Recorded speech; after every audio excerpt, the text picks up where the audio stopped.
News at 7. President Tinubu confers national honors on June 12 heroes. Pledges continued commitment to national development. Governor Ayedatiwa, others reflect on freedom, justice, rule of law on Democracy Day. Nationwide June 12 protests demand end to poverty, insecurity, bad governance. And from the foreign scene, Air India flight crashes, over 200 feared death.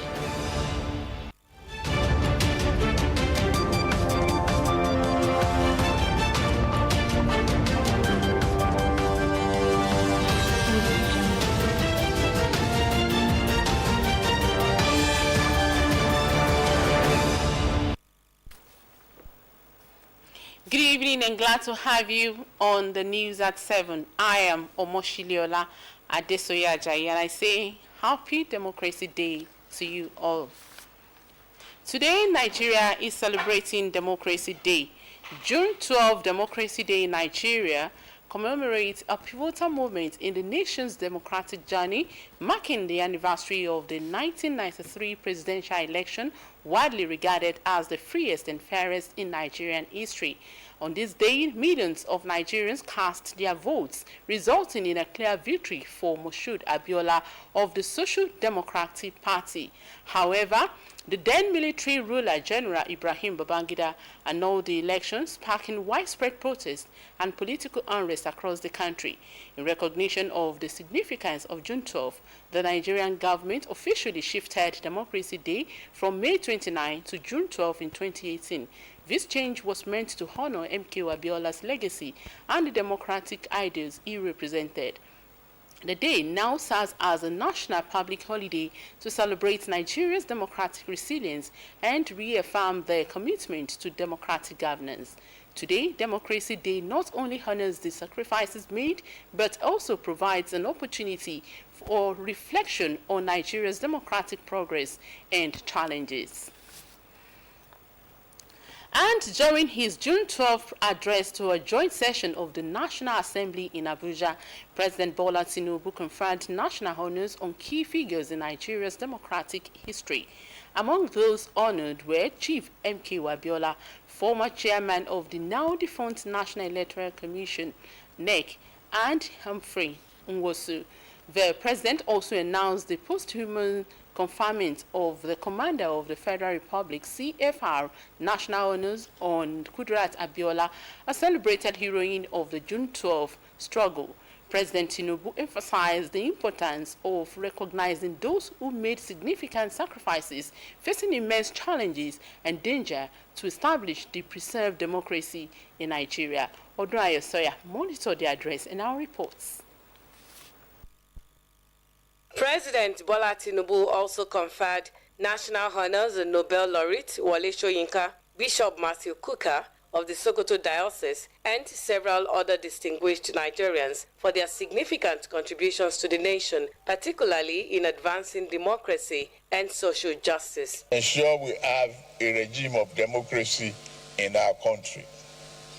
In this light, I announce the conferment of posthumous honors of CFR on Kudirat Abiola.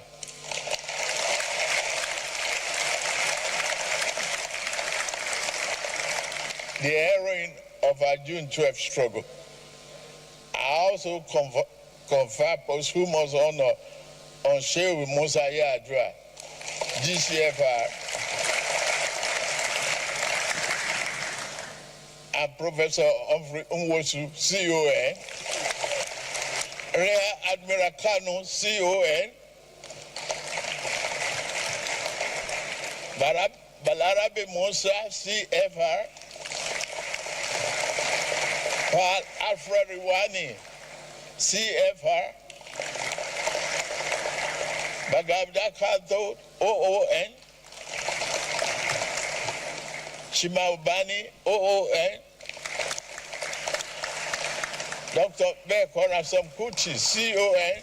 He highlighted his administration's successes, which he noted prioritized reforming the economy by implementing fundamental changes to address structural imbalances that hindered growth. On national security, Tinubu said his administration has strengthened security operations to liberate communities from criminals and terrorists, and with continued investment in advanced technology pledged to protect every part of the nation. We have intensified security operations to reclaim communities from criminals and terrorists. We are better at coordinating intelligence and interagency cooperation. It has proved well for us. Our highways are safer now, and we invest in technology and training to secure every inch of this country. The president restated his dedication to empowering youth, focusing on education, vocational training, apprenticeships, and internships to prepare them for the future. Amid rising defections to the APC, President Tinubu dismissed claims that his government intends to create a one-party state, stating such a move would be harmful to Nigeria.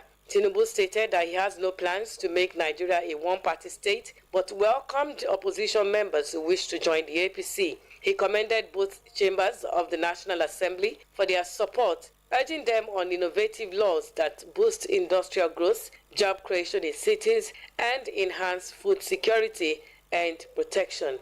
We are making agriculture more sexy by providing tractors. And I ask you, the legislature, to join me as we enter the second half of our term to put forth innovative legislation that further encourages industrial development and job creation in our urban centers. The president affirmed his commitment to protect and strengthen the nation's democracy and fulfill the purpose entrusted to him.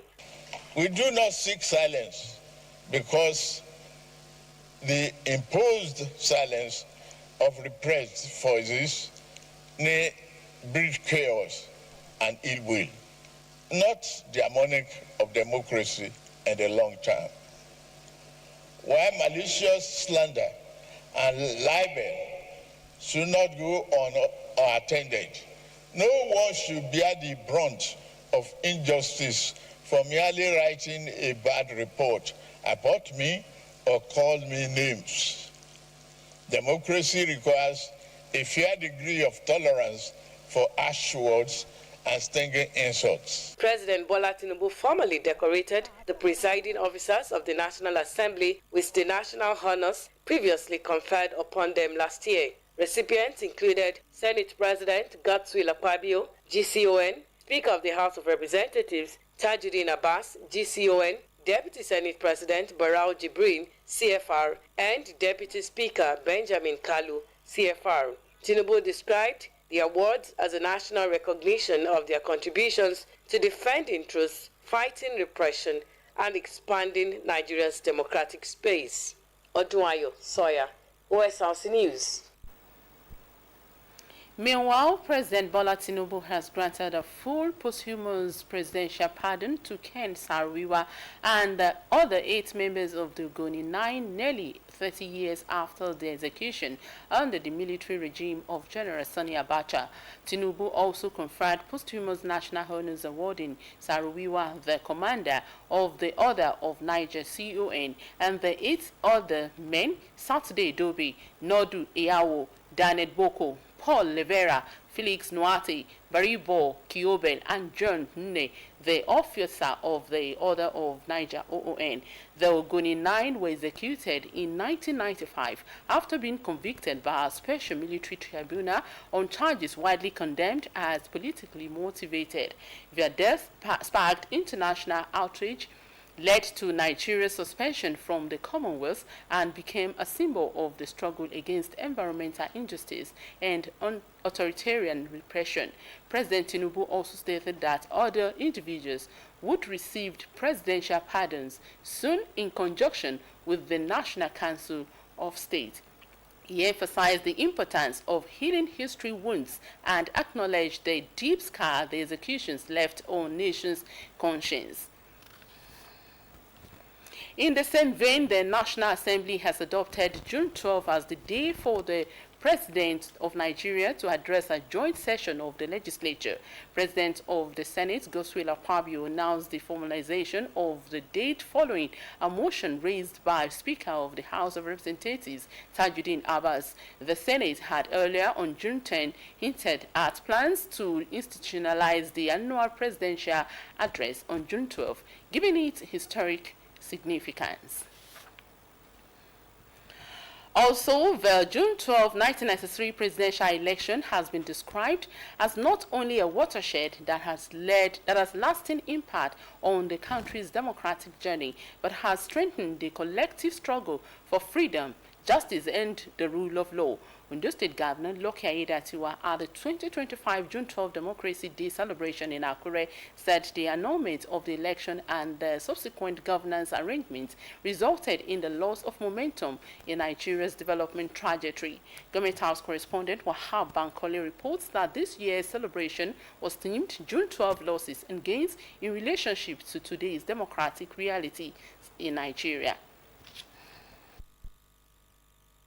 The setting was the International Culture and Event Center, the Dome, in Akure, as top government officials, led by Governor Lucky Aiyedatiwa, religious leaders, and members of the public, gathered for the 2025 June 12 Democracy Day celebration.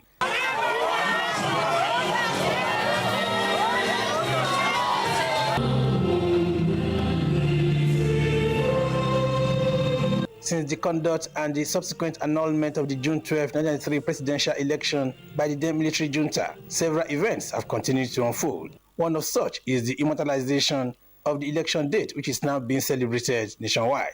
In Ondo State, the day was celebrated by a public lecture themed June 12, Losses and Gains in Relationship to Today's Democratic Realities in Nigeria. The chairman on the occasion, Dr. Tunji Abayomi, stressed the need for democracy to meet the needs of the people. Democracy will be useless to the people unless democracy meets the needs of the people. Mr. Governor, we thank you for your effort, but you must double your effort in order to encourage the people to have free democracy. The keynote speaker, Senate Majority Leader Opeyemi Bamidele, represented by the State Attorney General and Commissioner for Justice, Kayode Ajulo, said the legacy of June 12 election will remain indelible in the annals of history. He highlighted the pains and losses of the June 12 election and called for a minute silence in honor of the late MKO Abiola.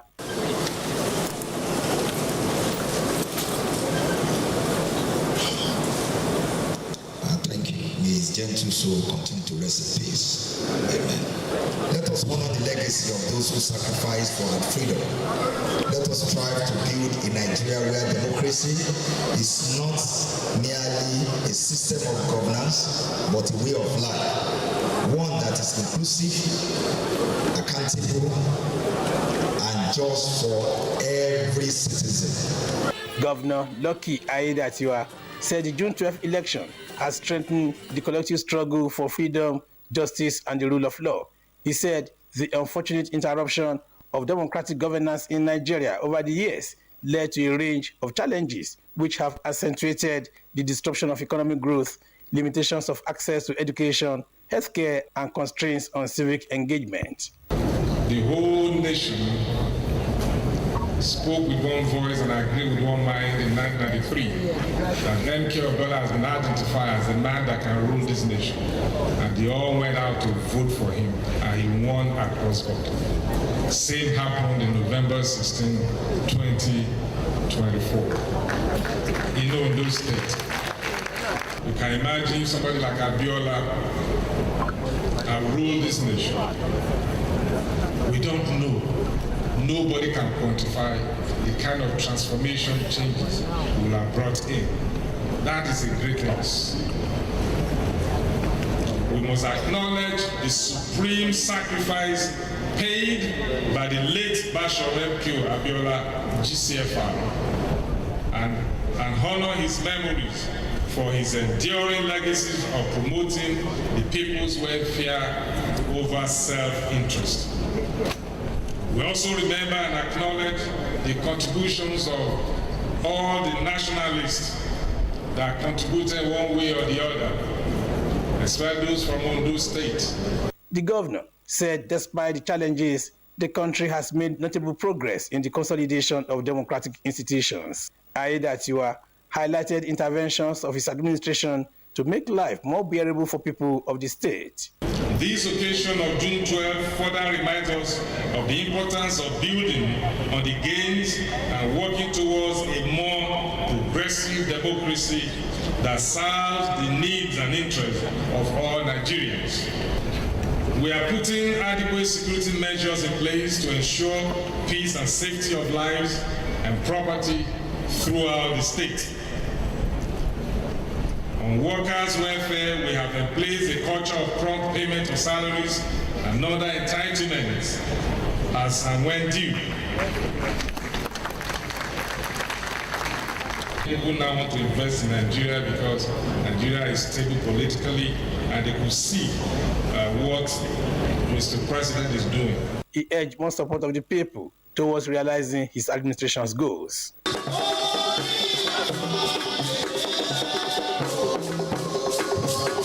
From the International Culture and Event Center, the Dove in Akure, Wahab Bankole, Osrc News.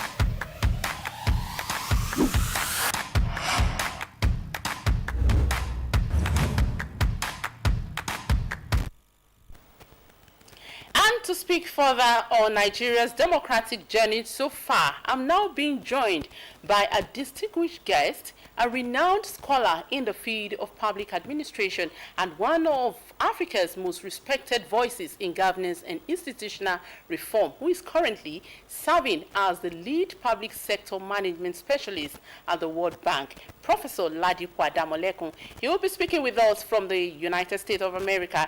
Glad to have you with us on the News at 7, Prof. Thank you. I retired from the World Bank 2004, so I'm just here on a visit. Oh, that's... retiree of the World Bank. Okay, yes.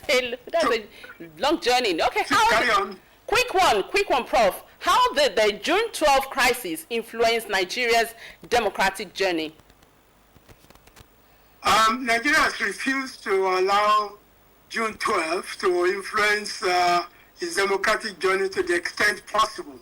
That was the fairest and most widely, with the largest active participation that we had. Free, fair, and with wide participation, but we threw away the chance. However, we cannot dwell forever on the past.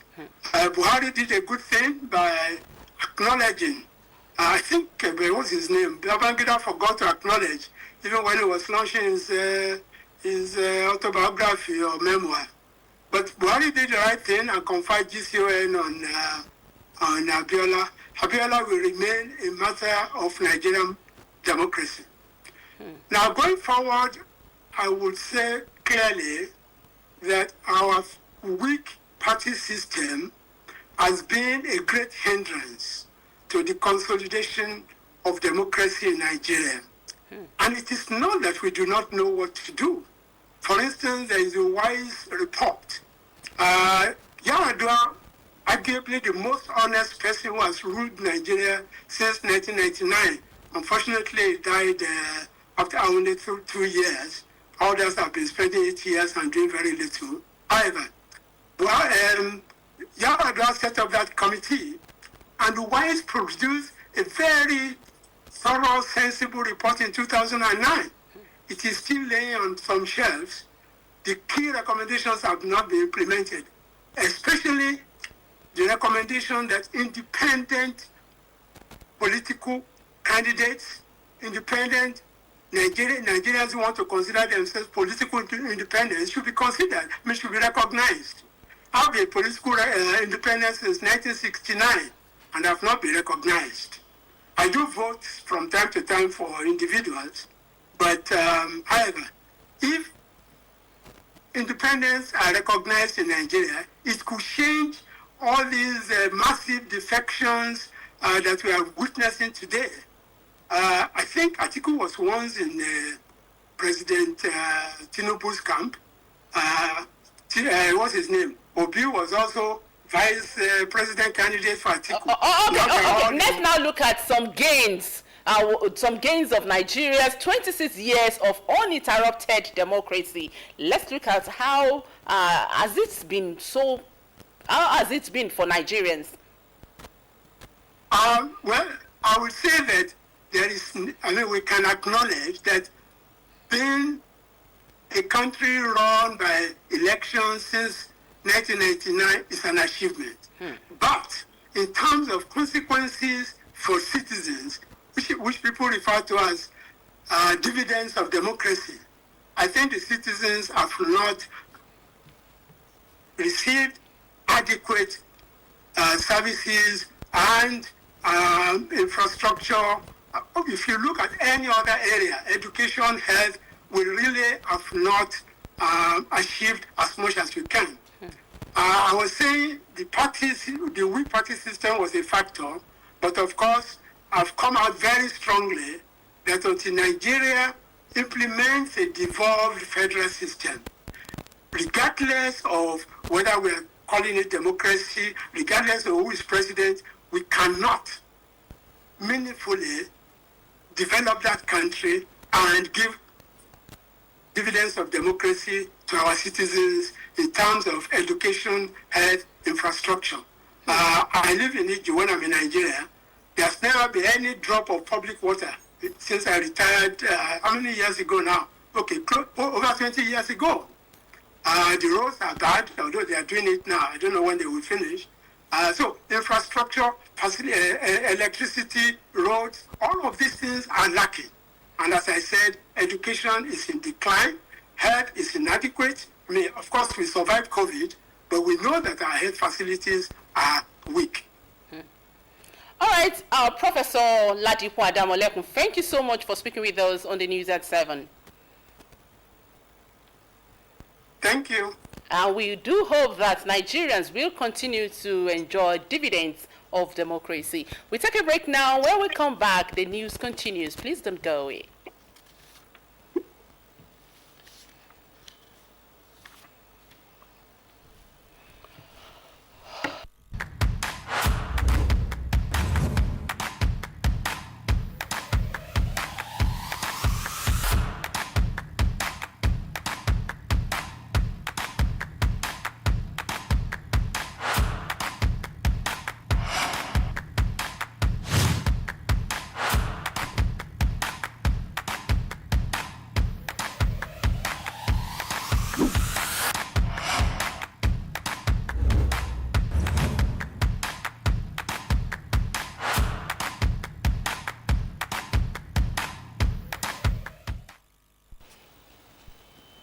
Glad to have you back. Don't forget you can watch us live on our website www.osrc.ng or follow us on Facebook at OSRC TV, and on YouTube you can subscribe to our channel OSRC TV Ondo. The June 12, 1993 stands as a pivotal date in Nigeria's history, a day that embodied the nation's aspirations while revealing deep challenges within its democratic system. What began as a hopeful moment soon became a catalyst for change. Today, June 12 is more than just a date on the calendar. It has evolved into a powerful symbol of reckoning and a national pledge to uphold the principles of democracy, commitment to justice, freedom, and genuine representation for all Nigerians. In this report, our correspondent Kunle Ario reflects on the enduring significance of June 12, exploring how it has shaped Nigeria's ongoing struggle for true democracy.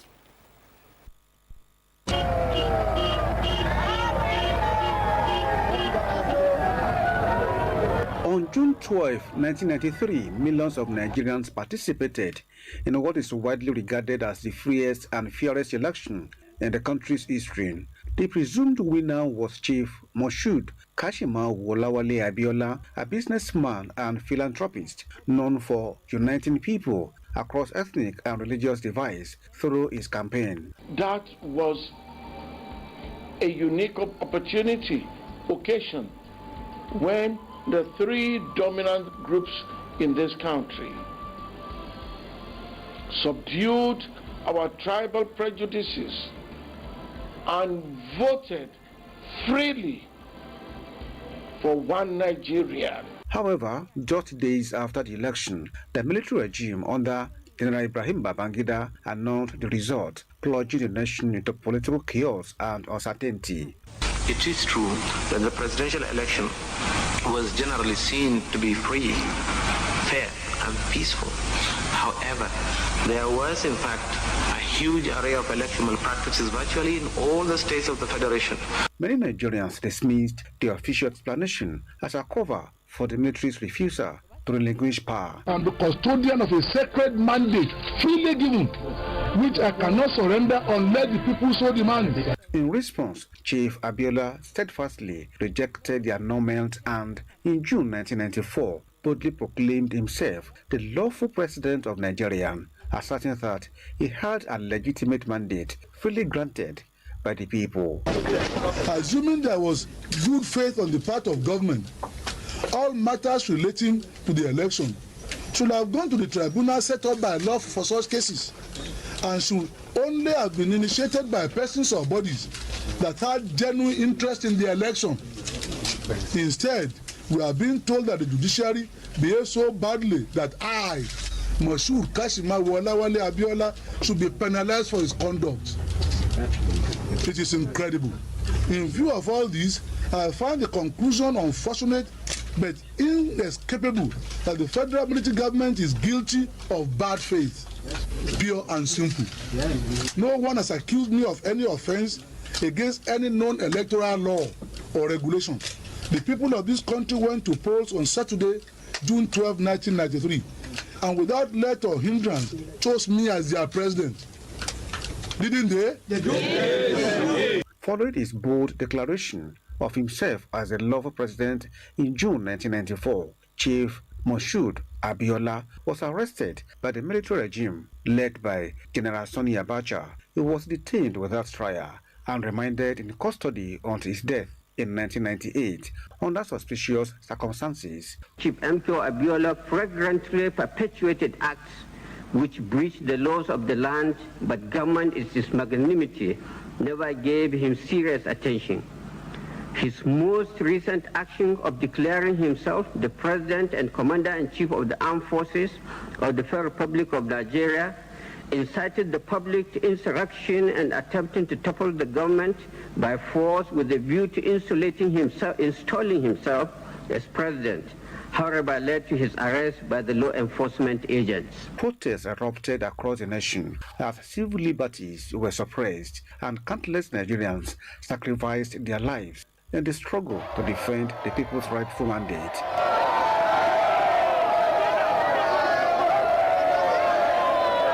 Although General Ibrahim Babangida later admitted that annulling the June 12, 1993 election was one of the most difficult decisions of his career and something he would come to regret. Credible, free and fair elections were held on June 12, 1993. However, the tragic irony of history remains that the administration that devised a near-perfect electoral system and conducted those near-perfect elections could not complete the process. That accident of history is most regrettable. The nation is entitled to expect my impression of regret. The date transcended its immediate political context to become a powerful symbol of resistance. Activists, journalists, and ordinary Nigerians kept the memory alive, insisting that the people's will must never again be silenced. In 2018, then President Muhammadu Buhari officially designated June 12 as Nigeria's Democracy Day, replacing previous May 29 observance. This move was widely regarded as a long overdue acknowledgement of Chief Moshood Abiola's sacrifice and the broader pro-democracy struggle of the 1990s. Today, June 12 serves as a moral compass for Nigeria's democratic journey, a reminder for leaders to uphold democratic principles and for citizens to stay vigilant, engaged, and committed to the rule of law. As the nation commemorates another Democracy Day, the spirit of June 12 endures in every vote cast, every voice raised, and every pledge made to defend the democratic ideals the Nigerians continue to fight for. MKO, MKO, MKO, action! Abiola, Abiola, Abiola, progress! Now him be the hope for better tomorrow. Kunle Adeyo, Osrc News. And now foreign, a Boeing 787-8 Dreamliner operating Indian flight 171 crashed shortly after takeoff from Ahmedabad Airport in India, killing all 241, leaving one people on board. The London-bound flight lost altitude rapidly and hit a residential building housing doctors and their families, causing a large fire. Rescue teams supported by the military have recovered 204 bodies so far, with one survivor reported. The crash in the densely populated area also caused casualty on the ground. The passengers included 169 Indians, 53 Britons, 7 Portuguese nationals, 1 Canadian, along with 2 pilots and 10 cabin crew. The airport has been closed and all flights suspended following the accident. Air India set up an emergency center for families seeking information. And that's it on the news at 7. Thank you so much for joining us tonight. Good night.